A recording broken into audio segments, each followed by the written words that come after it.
uno que también es muy cercano a la Cancillería, que tiene que ver con el tráfico ilícito de armas, y en particular para platicar de este libro que tienen enfrente de ustedes, El negocio de la letalidad, el tráfico de armas a México, que es parte de un esfuerzo de la Cancillería por posicionar esta narrativa y por darle visibilidad, como les mencionaba, a un tema que es fundamental para nuestro país. Me presento, yo soy Pablo Arrocha, soy el consultor jurídico de la Cancillería y tengo el gusto de estar aquí en casa acompañado de la gente que estuvo detrás de este libro, que participó en ella y que nos puede platicar mucho más, no solamente de dónde viene esto, sino hacia dónde vamos. Voy a empezar de izquierda a derecha. Tengo conmigo a Wilma Gandoy Vázquez. Ella es directora general de Mecanismos y Organismos Regionales Americanos. Estudió su licenciatura en RI y maestría en Derecho Internacional en el TEC de Monterrey. También tiene una maestría en Seguridad Alimentaria. Es encargada de coordinación de mecanismos regionales americanos actualmente. Ha estado adscrita en nuestros consulados en Eagle Pass, en Boise y en San Francisco, en Estados Unidos. Y también fue responsable de la Dirección General de Asuntos Especiales de la Secretaría de Relaciones Exteriores. También tenemos con nosotros, a mi derecha, a Cecilia Farfán Méndez, que es jefa del Observatorio de América del Norte de la Iniciativa Global contra el Crimen Organizado Transnacional. Es licenciada también en RI por parte del ITAM y maestra en Asuntos Internacionales de la Escuela de Asuntos Internacionales y Públicos de la Universidad de Columbia y doctora en Ciencias Políticas de la UC Santa Bárbara. Y fue jefa de investigación en el Centro de Estudios México-Estados Unidos de la Universidad de California en San Diego. Sus líneas de investigación son desarrollo sostenible, cambio climático, cooperación internacional y la relación género-medio ambiente. Y finalmente, hasta mi derecha, está Miguel Ángel Reyes Moncayo. Él es consultor jurídico adjunto en la Secretaría de Relaciones Exteriores, licenciado en Derecho por parte de la UNAM y maestro en Derecho por la Universidad de Houston. Fue asesor jurídico principal de la Dirección General de Protección Consular y Planeación Estratégica de la Cancillería también. Y en el exterior ha estado adscrito en los consulados de Houston y El Paso. Y como anécdota personal les comparto que además tengo el placer de estar acompañado de dos que son compañeros de mi generación del servicio exterior, Wilma y Miguel. Así que los tres fuimos compañeros de banca aquí en el Matías Romero hace algunos ayeres y nos da mucho gusto volver juntos y poder platicar de este tema con ustedes. Entrando en materia, pues como les mencionaba, creo que es una verdad de perogrullo ya a estas alturas del partido mencionar la relevancia que tiene el tema del tráfico ilícito de armas a nuestro país, la gravedad que representa, con datos de la Agencia de Estados Unidos de Tabaco y Armas de Fuego, lo que han escuchado como la ATF. Sabemos que más o menos, todos estos son cálculos de estimaciones, pero un promedio de 200,000 armas entran de manera ilegal a nuestro país por la frontera norte cada año, que es una cantidad brutal de armas de fuego. Y el problema continúa, y esto es algo que ha sido sistemático, que tiene ya décadas, y donde al final del día el impacto y las víctimas y el efecto final que tiene este fenómeno delictivo, pues lo vivimos en el país y en las familias mexicanas que sufren el impacto por la violencia armada. Entonces, lo que quisiera hacer hoy es aprovechar este panel para hablar, como les mencionaba también al principio, un poco de cuál es la historia de este libro, de dónde viene esta iniciativa, qué es lo que contiene el libro, porque el libro es resultado, como escucharán ahora, de una reunión para discutir estos temas, un análisis también del fenómeno, de la gravedad del mismo y poner algunas cosas en contexto que nos sirvan para entender mejor a qué nos enfrentamos. Y terminar también con una reflexión un poco más en el presente y hacia futuro de cuáles son los esfuerzos actuales que está llevando a cabo México y en qué seguiremos trabajando también en el futuro inmediato. Entonces, y luego tendremos un espacio también que nos parece muy importante para abrir a sus preguntas o comentarios, donde lo que queremos es aprovechar a nuestros panelistas y que ustedes están aquí para que también puedan ventilar cualquier duda o interés que quieran que abordemos sobre este tema, mientras el tiempo nos lo permita. Entonces, bajo este esquema, primero le daría la palabra a Wilma para que nos platique eso, cuál fue la experiencia de plantear este tema como como una estrategia de litigio de México desde la Cancillería, qué llevó al Congreso del que el libro es un resultado, que nos platiques un poco de cómo fue la experiencia de posicionar la narrativa de México frente al tráfico de armas en el 2021, 2022, cuando el planteamiento de hacer demandas en Estados Unidos era novedoso y había muchas dudas al respecto. Y también hay una parte personal muy interesante. Wilma hizo una visita de campo a Boston justamente en esas épocas para ver cuál era la realidad y tener una mejor perspectiva desde México. Entonces, que nos platicas también de esa experiencia y cómo te fue por allá. Entonces, el tiempo es tuyo. Muchas gracias, Pablo. Colegas, agradezco a todos estar aquí presentes, su interés y justamente en un horario que puede ser complicado para uno. Pues justamente, como bien decía Pablo, en 2021 se presentó la primera demanda de México en Boston, Massachusetts, y en 2022 en Tucson, Arizona. Entonces, ¿qué fue lo que nos llevó a presentar estas demandas? Algunos de ustedes recordarán que en 2019 hubo un tiroteo de una persona supremacista blanca en un Walmart y mató a 23 personas de origen mexicano y otros 23 resultaron heridos. Entonces, ante esto, se empezó a analizar desde el ámbito legal qué se podía hacer. Y en ese análisis se llegó a la conclusión de que el problema era mucho más grande. ¿Por qué? Porque el tirador había comprado su rifle de asalto en Florida por internet. Pagó usando la tarjeta de crédito de su mamá y viajó desde Florida hasta la frontera con su arma e hizo este ataque. Entonces, eso abrió la reflexión de cómo se venden las armas en Estados Unidos. Hay pocos controles, se pueden movilizar. Y la duda era, pues, si esto había llegado al paso, ¿qué le costaba a ese estadounidense cruzarse al otro lado, ¿no? Aquí en México, desde luego, pues habían dudas. ¿Qué era llevar esta demanda a Estados Unidos? ¿Nos íbamos a enfrentar? ¿Si iba a ir alguien a la cárcel? Como que no se entendía. Entonces, desde el ámbito narrativo, vimos que era muy necesario explicar de qué se trataba. En primera, pues para los que no somos abogados de educación primaria en la licenciatura, pues hablar de demandas, lo que te imaginas es, van a agarrar a alguien, lo van a meter a la cárcel, y en realidad no. Estados Unidos es un país súper litigioso. Ustedes han escuchado estas historias de que te quemó el café y entonces demandaste y te dan una cantidad de dinero en compensación. Entonces, previendo eso, vamos por esa línea. No son litigios de carácter penal, es decir, nadie se va a ir a la cárcel. Son litigios de carácter civil, cuyo propósito es cambiar las prácticas de las empresas. ¿Cuáles son estas prácticas?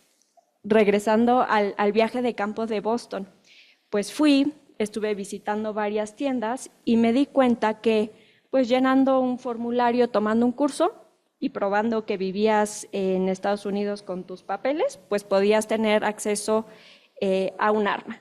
Y no un arma de mano, o sea, eran rifles de asalto, lo que aquí vemos con los militares, con balas de tamaño de una zanahoria, que tienen pues muchísimo poder de destrucción. Y además muchas de estas armas con una pequeña modificación pues son como metralletas, ¿no? No es un solo tiro, sino varios tiros. Y ustedes lo han visto, ¿no? En los tiroteos que hay en escuelas, en eventos públicos, tienen efectos tremendos. Entonces, lo que se busca o se inició pensando qué se quería lograr con estos litigios era justamente cambiar las prácticas de negocio de estas empresas.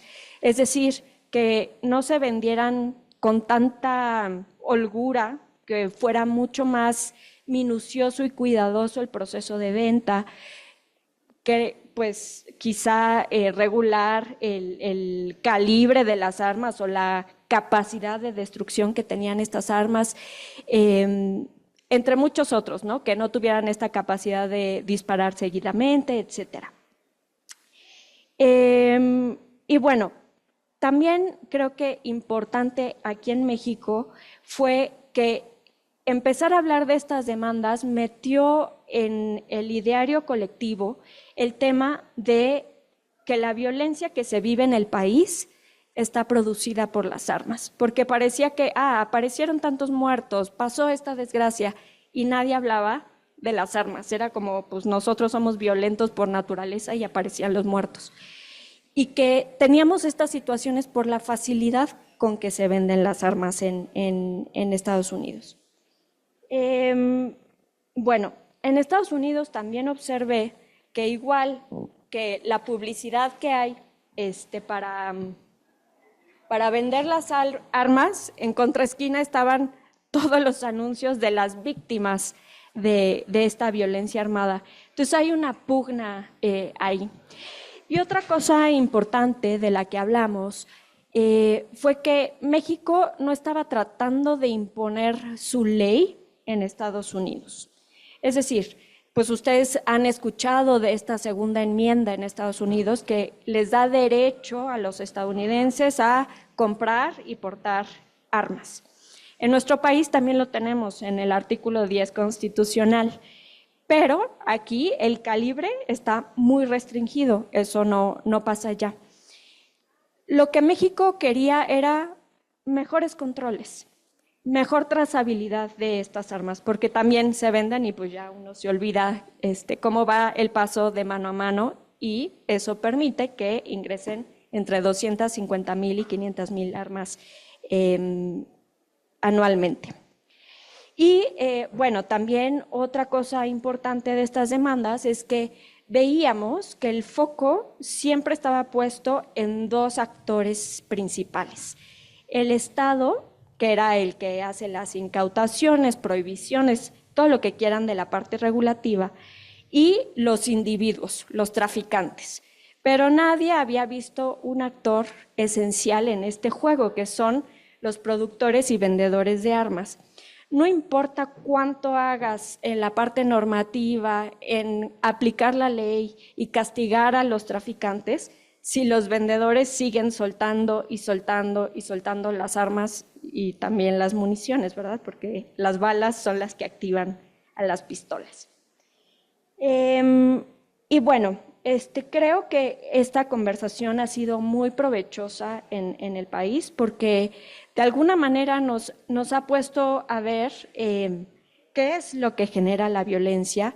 También en la dinámica de la relación con Estados Unidos es, pues sí, se tienen que hacer acciones en contra del tráfico de drogas, el tráfico de migrantes, pero estos fenómenos están estrechamente correlacionados con el tráfico de armas. Entonces, no se puede atender un fenómeno criminal sin ver todo el ciclo de delitos que hay ahí involucrados. Ahora, ya casi para terminar, algo que notamos es que en Estados Unidos no hay conciencia de que en México la venta de armas es sumamente controlada y que en México se tiene acceso a estas armas gracias a lo que viene de Estados Unidos. Entonces también se ha tenido que hacer un importante trabajo de sensibilización del público estadounidense, pero también de los políticos estadounidenses, que pues será ustedes que no hacen esto, ustedes que no hacen lo otro, pero decir, oye, esto es viable porque los criminales tienen acceso a armas, que es un facilitador. Y bueno, también podríamos hablar del dinero y de otras cosas, pero no es materia de este espacio. Y bueno, pues quiero agradecerles a todos ustedes por su valiosa atención. Espero que este libro sea de su interés y muchas gracias.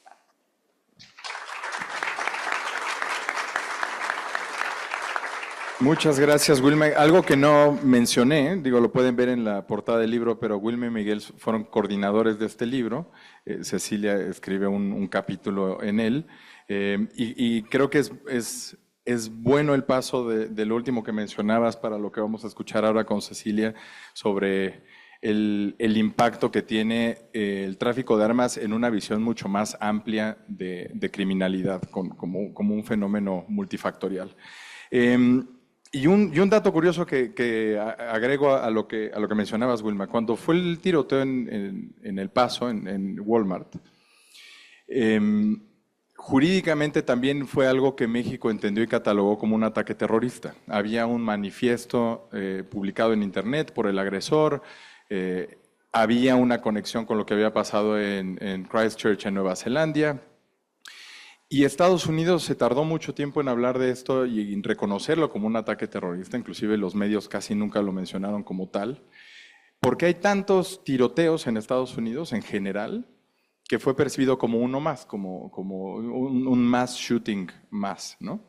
Y en su momento hicimos gestiones incluido con el secretario general de Naciones Unidas para que se reconociera este ataque como un ataque terrorista, porque el impacto también es distinto. El impacto de lo que implicaba la responsabilidad del extremismo violento ya dirigido contra la comunidad hispana y además que fuera en territorio estadounidense era de mayor gravedad, pero a la fecha es algo que muchas veces se diluye y pocas veces escuchamos hablar de un ataque terrorista, cuando pues al final del día tiene una correlación con el tema de armas porque es una cuestión que también afecta a la sociedad estadounidense, que también alimenta los crímenes de terrorismo en el propio Estados Unidos y que eso es algo que también es importante visibilizar, que no es solamente una cuestión de la victimización de México y de la sociedad mexicana, sino también la estadounidense.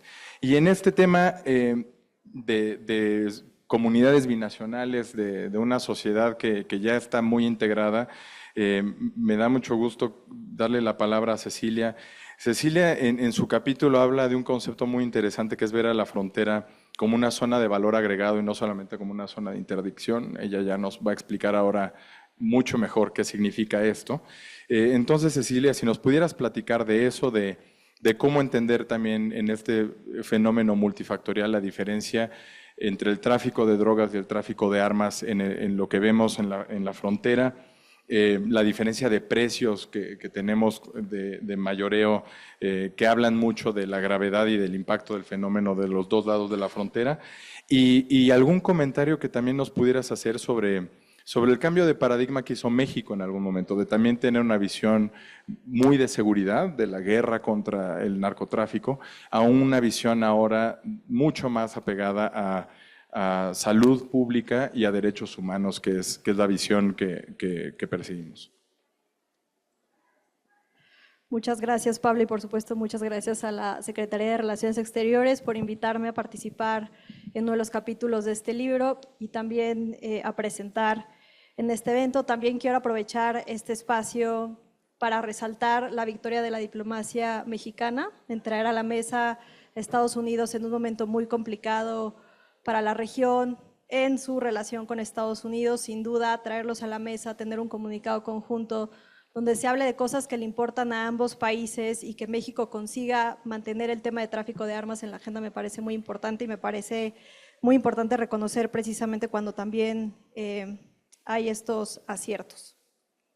Como ya mencionabas justamente, para aquellos como yo que vivimos en la frontera no solamente es una definición legal, que me parece es una visión muy común cuando no se está viviendo en la frontera. Cuando nosotros cruzamos la frontera no decimos que vamos a cruzar la frontera, decimos que vamos a la línea. Y eso es una distinción importante. Pero les doy un ejemplo de precios precisamente. Si tú compras una dosis de fentanilo producido de manera clandestina, por ejemplo, en Tijuana, esa dosis, dependiendo del tipo de cambio, por supuesto, más o menos te cuesta $2.50. En el momento en que tú cruzas la frontera, esa misma dosis en el condado de San Diego te vale entre $10 y $20. Y por supuesto, el precio va aumentando dependiendo de qué tan lejos estés de la frontera. Ahora bien, ¿por qué traigo a la mesa el tema de fentanilo si estamos teniendo una conversación de tráfico de armas?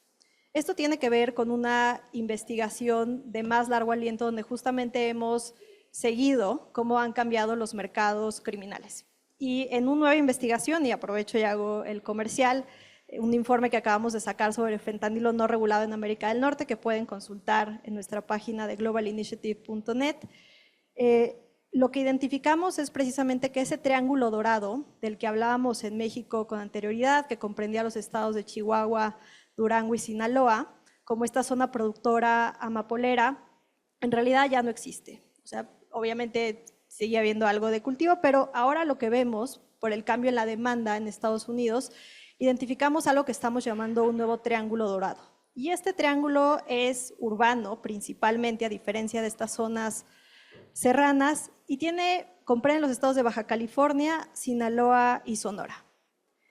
Y Sonora en particular es un estado que nos interesa muchísimo precisamente por lo que mencionaba Wilma, porque lo que encontramos con esta investigación precisamente es la integración de los mercados ilícitos, tanto de drogas como de armas. Es decir, nosotros sabemos, y mucho en parte gracias a la demanda que presentó el gobierno de México en Arizona, que Arizona es un estado que se ha vuelto central en el tráfico de armas hacia México. Texas en el agregado sigue siendo, digamos, el estado que más contribuye, pero el crecimiento de Arizona en los últimos años es significativo.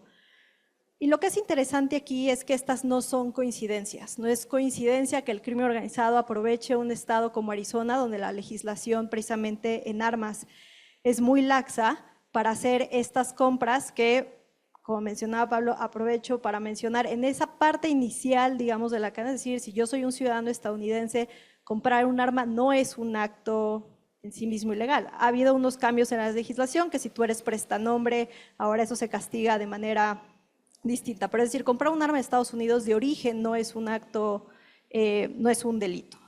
Y esto es interesante precisamente porque lo que vemos es que hay un aprovechamiento del crimen organizado de utilizar un estado como Arizona, y al mismo tiempo Arizona también es uno de los estados que tiene uno de los puertos de entrada donde más fentanilo se ha decomisado. Y este puerto de entrada es Nogales. Ahora bien, no sé quién aquí ha estado en Nogales. Tenemos un par. Nogales es el cruce fronterizo más importante para las verduras y frutas que cruzan de México hacia Estados Unidos. Y esto quiere decir que los grupos criminales saben que CBP tiene una presión adicional de tener que revisar la carga que pasa por Nogales a diferencia de otros puntos de entrada. Lo que también encontramos en este reporte, y me parece muy importante resaltar precisamente a la luz de estos mercados criminales que están integrados y sobre todo también en el contexto de las discusiones actuales, es, según los propios datos de Estados Unidos, más del 80% de las personas sentenciadas por tráfico de fentanilo son ciudadanos estadounidenses.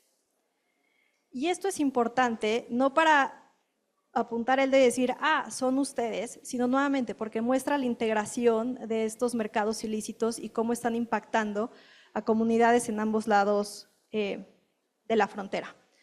Y les doy un dato que espero justamente sirva para ilustrar estos impactos de los que hablaba Pablo en las comunidades. En México llevamos años, por ejemplo, discutiendo la alta tasa de homicidios, por cierto, más del 70% de ellos que se perpetran con un arma de fuego en el país, y pensamos justamente que México, comparado con otros países de la región, a nivel mundial, tiene unos niveles de violencia letal altos, y esto es cierto. O sea, el INEGI, digamos, en el último dato que compartió, pone a México cerca de 26 homicidios por cada 100,000 habitantes. Ese es un número alto. Pero las muertes por sobredosis en Estados Unidos son comparables a la tasa de homicidios que tenemos en México. Es decir, las muertes por sobredosis en Estados Unidos están en 25 por cada 100,000 habitantes, con los últimos datos que tenemos disponibles. Y reitero, esto importa porque muestra que no es de quién es la culpa y a quién le vamos a aventar la bolita, sino que la única manera precisamente de reducir tanto la violencia que afecta en México vía armas y las muertes por sobredosis en Estados Unidos es que tiene que ser una solución bilateral, coordinada, acordada en términos como los que ya vimos en el comunicado conjunto. Y cierro con dos ideas a propósito de lo que mencionaba Wilma de sensibilizar a la parte política en Estados Unidos. Yo he tenido la oportunidad de comparecer tanto en el Senado como en la Cámara de Representantes en Estados Unidos y en ambas ocasiones enfaticé el mismo punto. Y me parece que es importante que pensemos que la violencia debe ser costosa para los grupos criminales, ¿no? El generar violencia, el adquirir armamento, el adquirir municiones, para ellos es un costo de operación. Y este costo no debería ser barato para ellos, debería ser caro para ellos. Y en la medida en que el acceso en Estados Unidos siga siendo tan fácil, es como si subsidiáramos precisamente esos grupos criminales con los cuales queremos terminar esa violencia. Entonces, una idea para pensar, una provocación ahí de pensar cómo se subsidia, en la medida en que no haya esta regulación, le estamos haciendo la chamba más fácil a estos grupos criminales y lo que queremos es que sea más difícil para ellos. Y lo otro, y por supuesto Miguel Ángel va a hablar más de esto, pero también quiero cerrar diciendo que la designación de grupos criminales como grupos terroristas, si bien no me parece que sea el mejor camino para avanzar en esta relación bilateral, me parece que sí abre una ventana de oportunidad interesante de pensar en cómo vamos a tratar entonces a los traficantes de armas, porque según ya el propio lenguaje de Estados Unidos, estos traficantes de armas estarían ayudando a organizaciones terroristas. Entonces ahí también, digamos, hay un espacio para cambiar esa conversación y repensar justamente cómo llevamos esa violencia. Y bueno, cierro con eso. Gracias.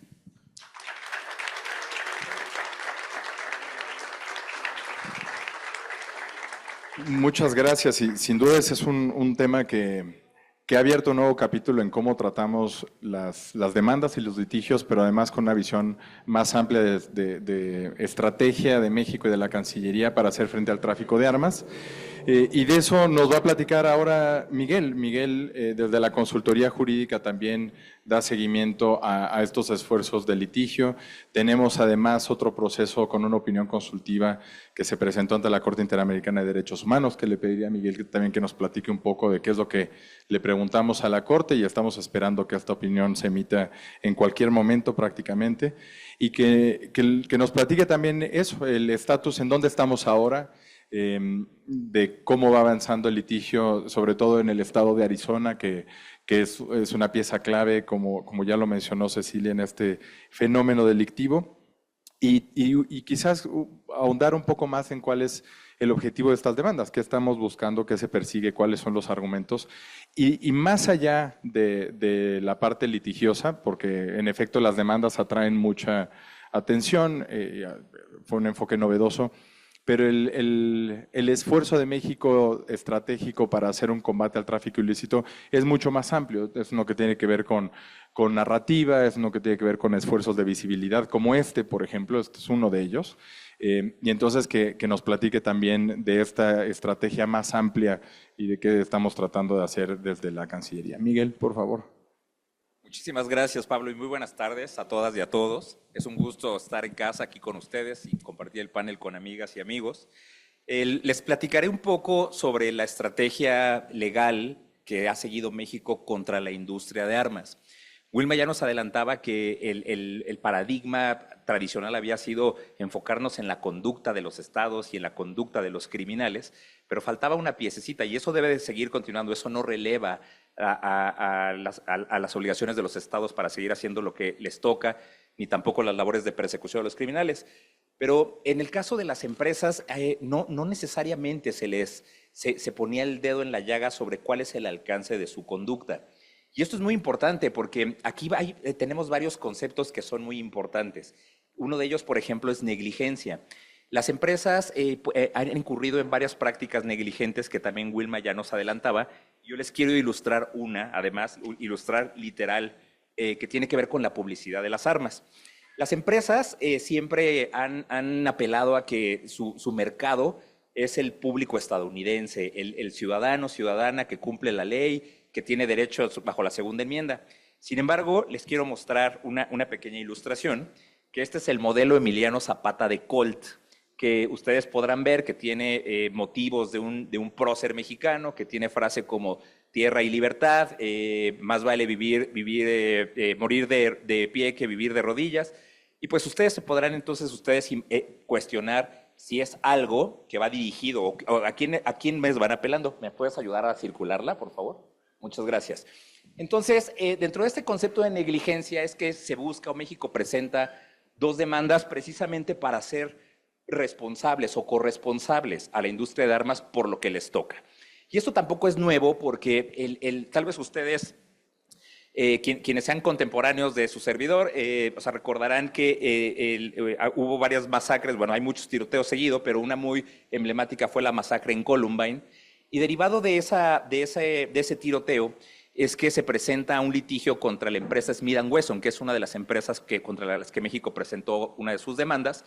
Y Smith & Wesson, de manera voluntaria, decidió entrar en un arreglo extrajudicial con el gobierno estadounidense para autorregularse, que ese es otro concepto clave aquí. Lo que se busca es una autorregulación de las empresas. ¿Y a qué se refería con autorregularse? En que Smith & Wesson, de manera voluntaria, se comprometió a principios de los 2000 a realizar diversos cambios en sus prácticas de producción de armas. Una de ellas, por ejemplo, se había comprometido a diseñar un arma inteligente que pudiera tener un sensor en el gatillo, de la manera similar a como desbloqueamos al día de hoy un teléfono celular con un sensor de huella digital, que solamente la persona usuaria autorizada pudiera disparar esa arma. ¿Y qué creen que es lo que pasó? Pues que el resto de la industria se volcó en contra de Smith & Wesson, las otras industrias de fabricantes de armas, la Asociación Nacional del Rifle, un lobby muy poderoso, empezó a excluir a Smith & Wesson de negocios, empezó a armar un boicot en contra de la industria, porque a la industria no le gusta entonces autorregularse. ¿Qué es lo que, insisto, regresando a las acciones de México? Pues lo que se busca es efectivamente que las empresas que venden, que fabrican, que distribuyen, que hacen publicidad, puedan efectivamente ser conscientes del daño que causan con sus productos. Y aquí otro concepto clave es la trazabilidad. La trazabilidad no es otra cosa más que verificar, encontramos a un arma en una escena del crimen en México y podemos rastrear, trazar el camino que siguió, rastrearlas, y vamos a encontrar pues más del 70% de los casos que viene de una empresa que esa arma se vendió en Estados Unidos y muy probablemente también se fabricó ahí. El gran reto de las acciones legales en Estados Unidos tiene que ver también con otro concepto que quiero insertar, que es el de la inmunidad de las empresas de armas. Y la inmunidad de las empresas de armas deriva precisamente de este lobby tan poderoso que les mencionaba, que es la Asociación Nacional del Rifle, que a mediados de la década de los 2000, en 2005 en particular, logró la aprobación de una ley que impide que si una persona que puede ser, que resulta herida o los familiares de una persona fallecida por el uso de un arma de fuego, impide que puedan presentar una demanda civil.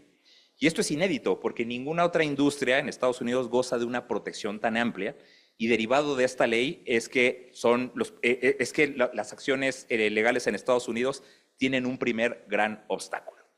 La primera demanda de México presentada en Boston tuvo un camino judicial muy interesante.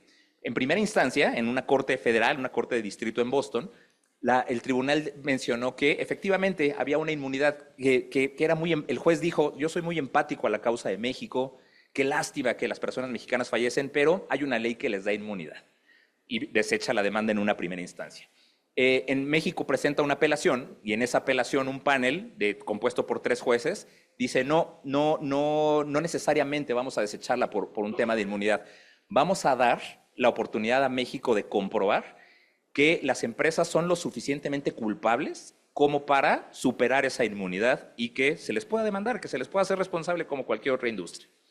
Las empresas, pues no conformes con este fallo, evidentemente presentan un recurso de revisión ante la Suprema Corte de Estados Unidos que se acaba de resolver hace unos pocos meses, en junio de este año, y la Suprema Corte de Estados Unidos señala que efectivamente que hay inmunidad de las empresas y que tiene que haber una conducta muy directa, una conducta mucho más clara que se tiene que probar que las empresas fabricantes tenían la intención de que llegaran sus productos a México. Podemos ver con base en estadísticas, pues, si las empresas de verdad no saben que sus productos llegan a México. Cualquier de reportes públicos de propias autoridades estadounidenses, de prensa, de organismos internacionales, es muy evidente que esas empresas saben que llegan sus armas. Pero la Suprema Corte considera pues que el vínculo todavía es un poco tenue y no se les puede demandar a las empresas fabricantes. Pero hay un segundo litigio en Arizona, en la ciudad de Tucson. Y este litigio presentado por México va en contra de 5 tiendas de armas, 5 puntos de venta. Si ustedes recorren las calles de Arizona, van a encontrar a lo largo de la frontera decenas, cientos de tiendas, y esta demanda va en contra de 5 que han vendido un número muy alto de armas que se han encontrado aquí en territorio nacional. Y esa demanda procesalmente va avanzando muy bien. En una primera decisión de la Corte que lleva el caso en Tucson, la Corte consideró que no hay inmunidad en ese caso, que las tiendas, saben o deberían de saber que sus productos no están siendo vendidos de la manera correcta, que están incurriendo en una negligencia al momento de que venden sus armas. ¿Cómo? No haciendo una revisión de antecedentes exhaustiva, no prendiendo alertas o ante señales muy evidentes. Imagínense ustedes que son propietarios de una tienda de armas y que llega un día una persona y que les paga en efectivo 3 rifles de asalto, y al día siguiente regresa y les compra también en efectivo 5 fusiles como los que mencionaba Wilma, cuyas municiones son del tamaño de una zanahoria. Y 2 días después regresa y paga en efectivo 10 pistolas de mano. Eso creo que necesariamente podría levantar una sospecha, una alerta, una red flag, como le llaman los estadounidenses. Entonces, esta demanda en Tucson, Arizona, va avanzando procesalmente. Superamos ya una primera decisión donde no se le reconoce la inmunidad a las empresas, y estamos ahorita en una etapa procesal crítica, que es de exhibición de evidencia o de descubrimiento de evidencia, en inglés se llama discovery, en donde las partes nos tenemos que revelar o nos tenemos que mostrar cuáles son las pruebas que tenemos en contra de la otra. Y en ese intercambio que es en el que estamos, y lo que México buscará y lo que México obtendrá, pues es precisamente todos estos pruebas de que las tiendas saben dónde están acabando sus productos, y aún así privilegian el negocio, privilegian la venta económica en contra de, o a costa más bien, de que sus armas puedan causar un daño muy grave aquí en México. Concluyo señalando también brevemente que pues, las demandas civiles no son la única acción contra la industria. Se han llevado el tema a muchísimos foros derivados. Esto es un litigio estratégico, y estratégico en el sentido de que su impacto va mucho más allá de la Corte. Prueba de ello es que estamos aquí platicando de este tema. Y una de estas variantes de este litigio estratégico es precisamente una opinión consultiva que México solicita a la Corte Interamericana de Derechos Humanos, con sede en Costa Rica. Esta opinión consultiva puede salir en cualquier momento, estimamos que salga este año, y ahí México le preguntó básicamente 2 cosas a la Corte. La primera es, si un país de la región interamericana tiene una ley que le da inmunidad a estas empresas, ¿eso es contrario al derecho de acceso a la justicia? El derecho de acceso a la justicia es que ustedes, que yo, si nos consideramos agraviados en nuestros derechos, podamos ir a una corte. Ese es el primer bloque de preguntas. Y el segundo tiene que ver precisamente si las empresas tienen alguna responsabilidad en temas de derechos humanos, particularmente si violan derecho a la vida, derecho a la integridad personal, cuando venden sus productos a sabiendas de que pueden ser traficados de manera ilícita. En ese sentido, pues, insisto, la opinión consultiva saldrá pronto. Manténganse, por favor, al pendiente. Por conducto de la casa editorial de este libro, del acervo histórico, la Cancillería tiene un repositorio en donde se van subiendo documentos clave de estas acciones legales, por lo cual les invitamos a que se mantengan atentos a la documentación que está ahí, y que puedan tener ustedes de primera mano las decisiones que se van generando en torno a este tema. Muchísimas gracias.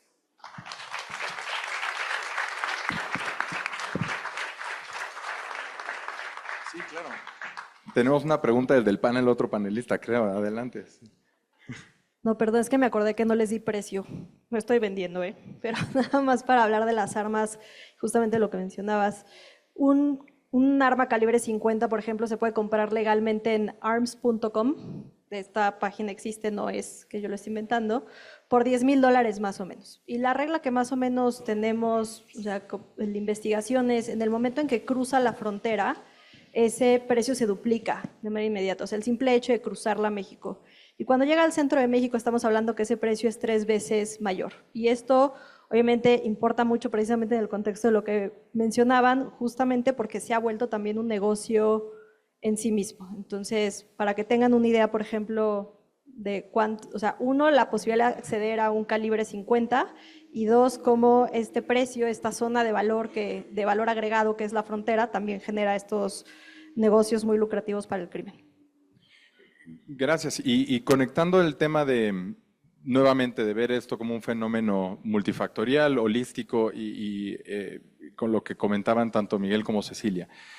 La parte de la opinión consultiva en la Corte Interamericana tiene un valor adicional precisamente por lo que había mencionado Cecilia antes, donde si bien el fenómeno delictivo es un todo, entre tráfico de drogas y tráfico de armas que van de la mano, el tráfico de drogas prácticamente desde el inicio, todo, desde la siembra y hasta lo que quieran, excepción hecha, ponemos una nota al pie con marihuana en algunos casos, todo es ilícito.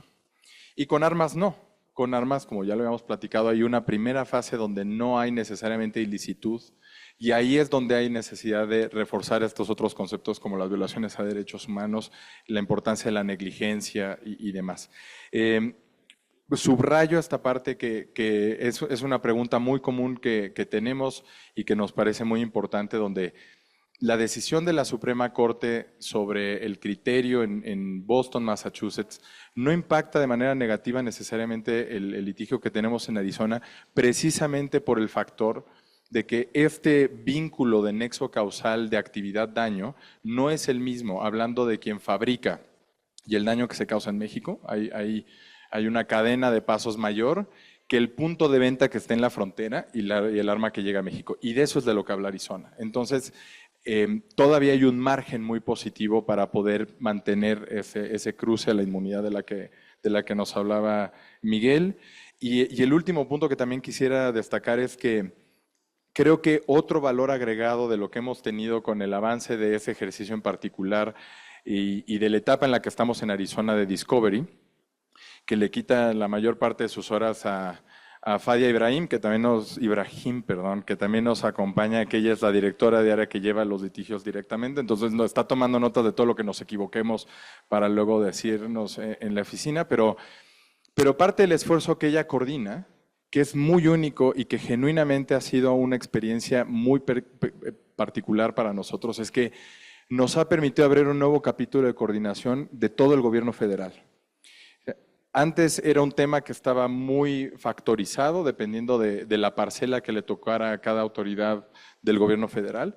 Y ahora con este ejercicio necesitamos comunicarnos y compartirnos información y confiar entre todas las autoridades del gobierno federal, porque todos vamos juntos en una demanda donde necesitamos, sin lugar a dudas, el apoyo y la información y el respaldo desde la Secretaría de la Defensa Nacional, Marina y cualquier otra dependencia SEGOV que pudiera estar involucrada en cómo nos hacemos de esta información, de la trazabilidad de las armas incautadas, que van a ser la evidencia que va a presentar México en corte. Entonces, creo que ya un beneficio asociado, independientemente del litigio, es el nivel de interacción, diálogo y coordinación que hemos generado en el gobierno federal en todo lo que tenga que ver con trazabilidad de armas y en el diálogo y el intercambio de bases de datos al respecto.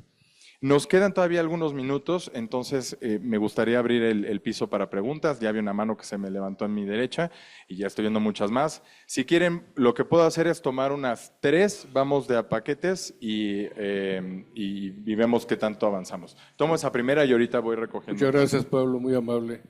Bueno, es un primer comentario y una pregunta. El comentario sería, para los estadounidenses, obviamente en los Estados Unidos, el solo hecho de tener una licencia los autoriza a ir a estos sitios de tiro y de manera reportada puedes comprar un Barrett calibre 50 por $5,000, obviamente usado.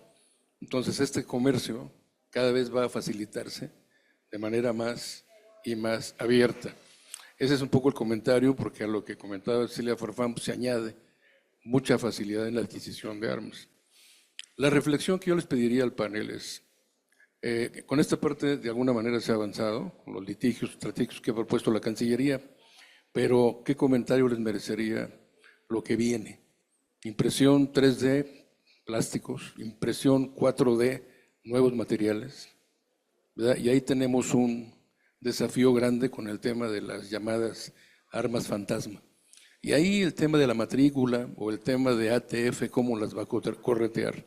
independientemente de la colaboración que nuestro gobierno logre con el gobierno estadounidense, pues es otro desafío mayúsculo, con el conocimiento alcanzado dónde estamos en este momento, en algo que me parece muy desafiante en los años por venir.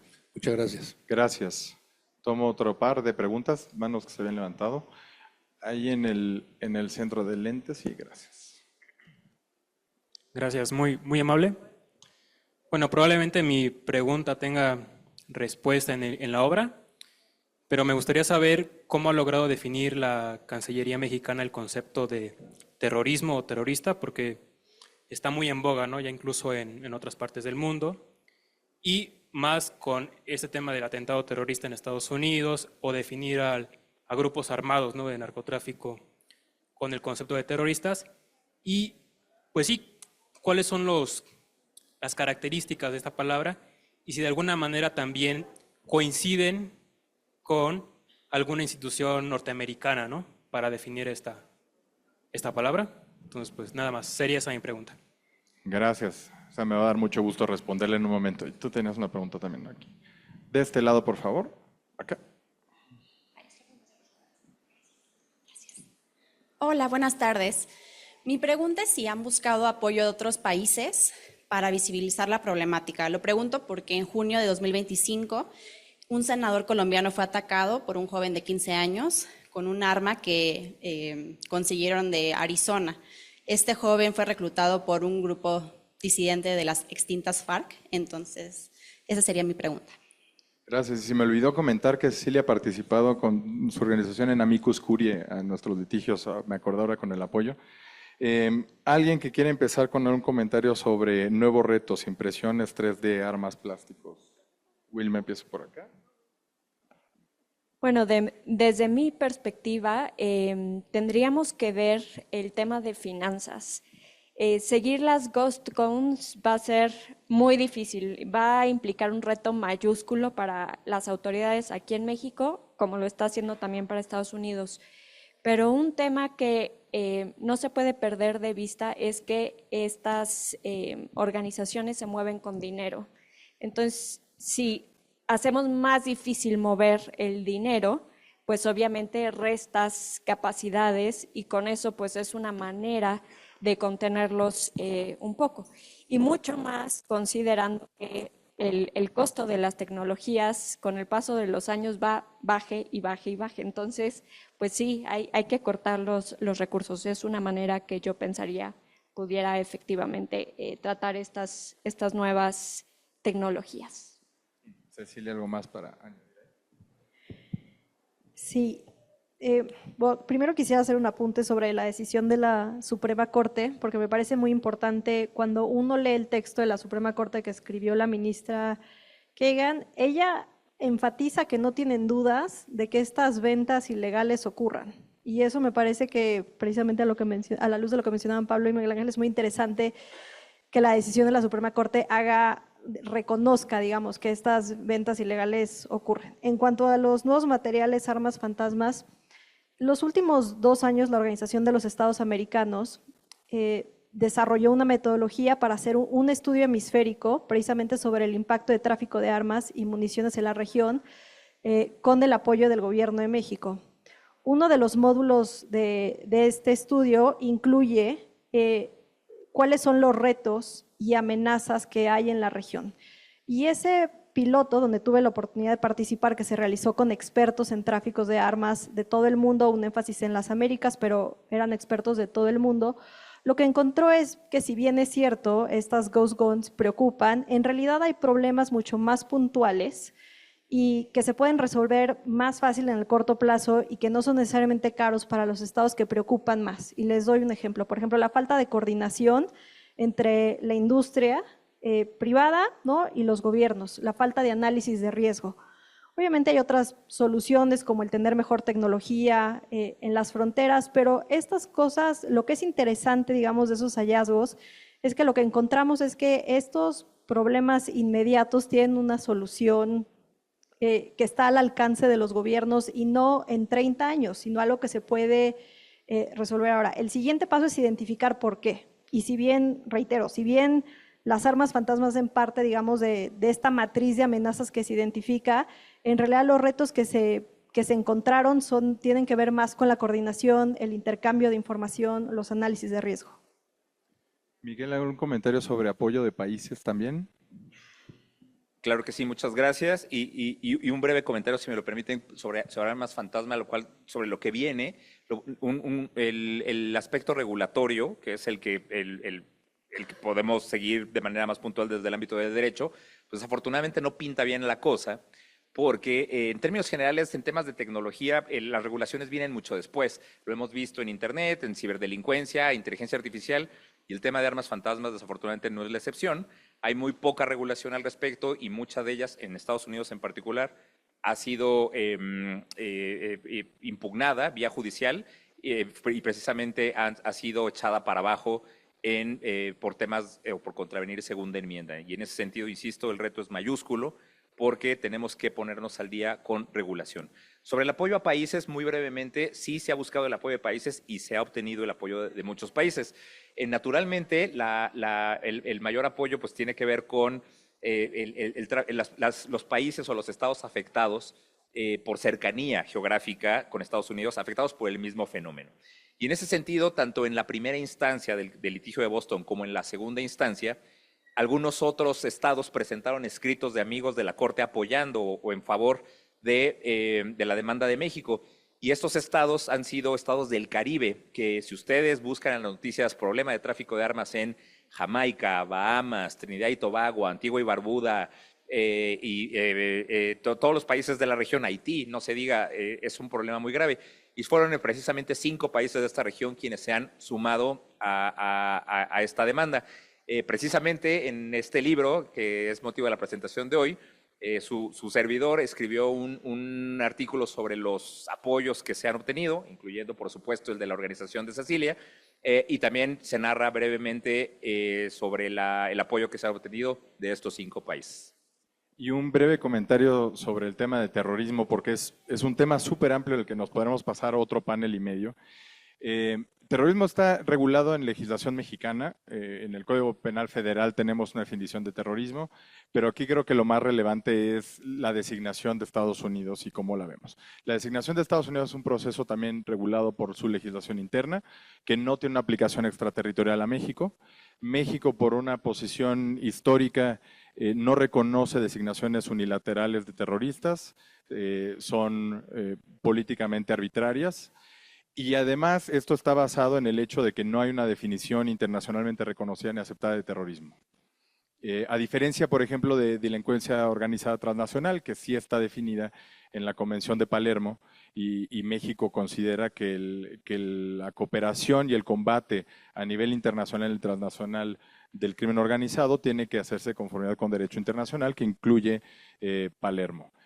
En el caso de terrorismo, lo que hay son designaciones, o las que reconocemos son las designaciones que pudiera hacer el Consejo de Seguridad de Naciones Unidas, que hasta ahora han sido muy pocas. Ha designado a Al-Qaeda, a ISIS, a los Houthis y paremos de contar. Y eso abre otro capítulo de paz y seguridad internacional que está regulado principalmente por la Carta de Naciones Unidas, pero insisto, no con base en una designación unilateral. Y el último comentario que haría es que, habiendo dicho todo lo anterior, y si bien, insisto, no es una designación que tiene una aplicación extraterritorial, no es una designación que compartimos, que por cierto no minimiza la gravedad de los fenómenos, simplemente técnicamente estamos hablando de cosas diferentes y creemos que hay un peligro de arbitrariedad mucho más amplio bajo el concepto de terrorismo.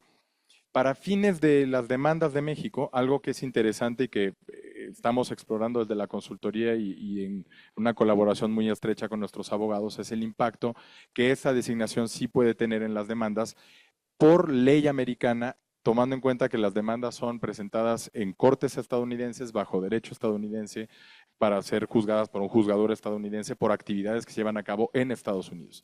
Entonces, si bajo ese parámetro puede haber aiding and abetting bajo una designación de FTOs, pues entonces la cosa puede cambiar para fines de las pretensiones mexicanas de esas demandas. Pero eso no cambia la posición ni de política exterior ni jurídica de derecho internacional que tiene México frente al fenómeno de terrorismo.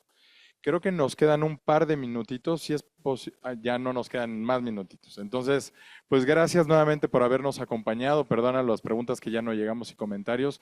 Esperemos que esto haya sido útil y gracias a nuestros panelistas y les pido otro aplauso para ellos tres, por favor.